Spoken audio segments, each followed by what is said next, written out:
आम्हाला 10व्या दिवशी घ्यायला येणार ना नक्की. तुम्ही त्यांना निरोप पाठवलाय ना. मग पुन्हा पुन्हा राहून असायचं आणि ही चर्चा त्यांच्यात होत होती. पुन्हा राहून असायचं की तुम्ही आम्हाला इथेच सोडलंय, इथेच थांबवलंय आणि कार्यक्रम शेवटचा करंजगावला आहे. मग तुम्ही कसं करणार?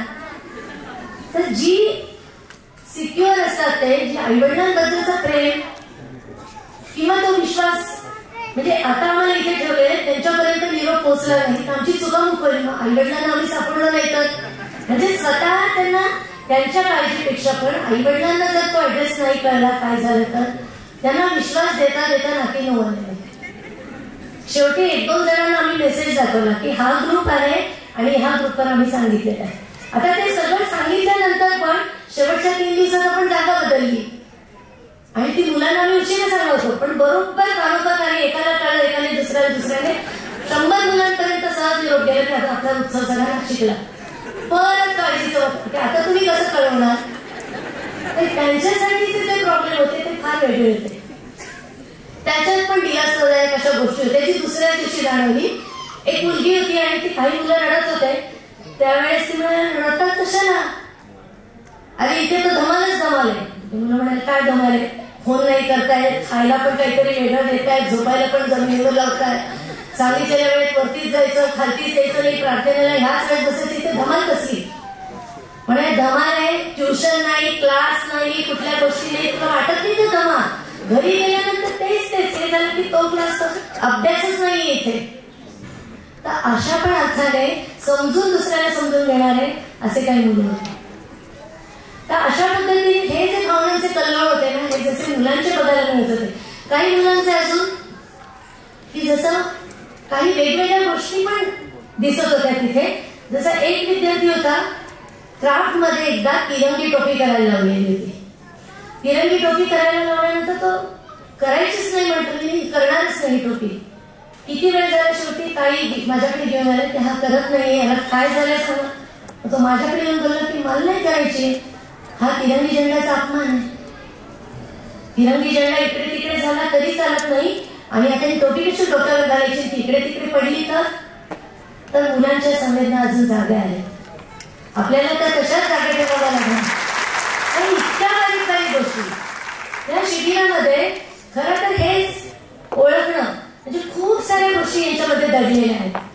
आणि जेव्हा ते ह्या डिजिटल सगळ्या गोष्टींपासून ज्यावेळेस ते लांब राहतात ना, तेव्हा आपल्याला दिसतं आपणही त्याच्यात अडकलेलो असतो. आपल्याला पण आपल्या सभोवती एवढं चैतन्य आहे आणि ते आपल्याला जाणवत नाही. कारण आपल्याभोवती व्यवहार आहेत, आपल्याभोवती खूप साऱ्या गोष्टी आहेत, खूप आपली व्यग्रता आहे आणि त्याच्यामुळे ह्या मुलांमध्ये असलेले बारकावे लक्षात येत नाही. 10 दिवस काही दादांनी पूर्णपणे त्यांच्यामध्ये व्यग्र झालेले, मुलं सुद्धा पूर्ण त्या वातावरणात आलेले आणि त्यामुळे या छोट्या छोट्या गोष्टी ज्या आहेत, ह्या छोट्या गोष्टी खूप साऱ्या कळत होत्या, याच्यात समजून घेत होतो. खऱ्या अर्थाने 3-4 दिवसांनी मुलांचा उत्सव सुरू झाला नाशिकला. पण त्यांच्यासाठी अट्रॅक्शनची गोष्ट होती ट्रेकिंगला जायचं. पहिल्या दिवसापासून ज्यांना माहिती आहे, जे मागच्या वर्षी होते करंजगावच्या ग्रुपमध्ये स्विमिंग, रामशेठच्या ग्रुपमध्ये रोज डोंगर चढायला जायचं, नाशिकच्या ग्रुपला एकदा डोंगर चढायला जायचं आणि रेन डान्स, कृत्रिम पावसाळा करून. तर अशा पद्धतीने या दोन्ही गोष्टींची ते पहिल्यापासून वाट बघत होते. आणि म्हणून ट्रेकिंगला जाताना 1-2 आजारी मुलं होते. ते आजारी मुलं सुद्धा जेव्हा बाकीच्यांचा ग्रुप बघितला तर ते पूर्ण डोंगर चढून आले. मध्ये मध्ये थकायचे, तर आम्ही त्यांना 1-2 जणांना आता तुम्ही इथे थांबलात तरी हरकत नाही, आम्ही सगळ्यांपर्यंत पुढे येणार.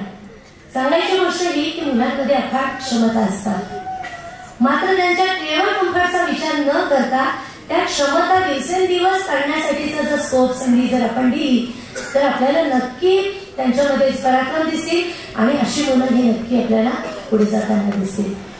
ह्या 10 दिवसांचा उत्सव जो होता हा खूप छान आम्ही मोठ्याने तर खूप आनंदामध्ये घालवलेला आहे. मडभात आणि रेन डान्स हा मुलांसाठी सुद्धा एकदम वेगळी पर्वणी होती. मातीमध्ये चिखलामध्ये मुलं कुदले, दंगा केला, लोळले आणि मग पाण्यामध्ये त्यांनी मस्त आंघोळी केल्या. तर ह्या सगळ्या गोष्टी त्यांना आनंद देऊन गेल्या. तर पुन्हा एकदा हे अशा खूप साऱ्या आठवणी आहेत, खूप मुलांच्या आठवणी आहेत. तुमचे 2-3 दिवस जातील त्या ऐकताना, काही सुखद असतील, काही दुःखद असतील, काही नवीन गोष्टी शिकलेल्या असतील. कधी कंटाळा पण आलेला असेल, खूप आठवणी आल्या असतील, तर आईवडिलांची आठवण होणं, आईवडिलांची जाणीव होणं, भुकेची जाणीव होणं, जाणीव होणं, तहानेची जाणीव होणं, आणि ह्या सगळ्यांमधनं, सगळ्या वातावरणातनं 10 दिवसातनं आपल्या स्वतःचा शोध लागणं, खरं तर हाच उत्सव आहे. हा जीवन उत्सव खरं तर आहे. 10 दिवस हा डेमो आहे, पण हा 10 दिवसामध्ये जर मुलं हे करू शकतात तर नक्की पुढच्या आयुष्यात पण करू शकतात. त्यांना जर असं वातावरण दिलं तर मुलं हे जारी ठेवतील आणि हा उत्सव जीवन उत्सव करतील. धन्यवाद.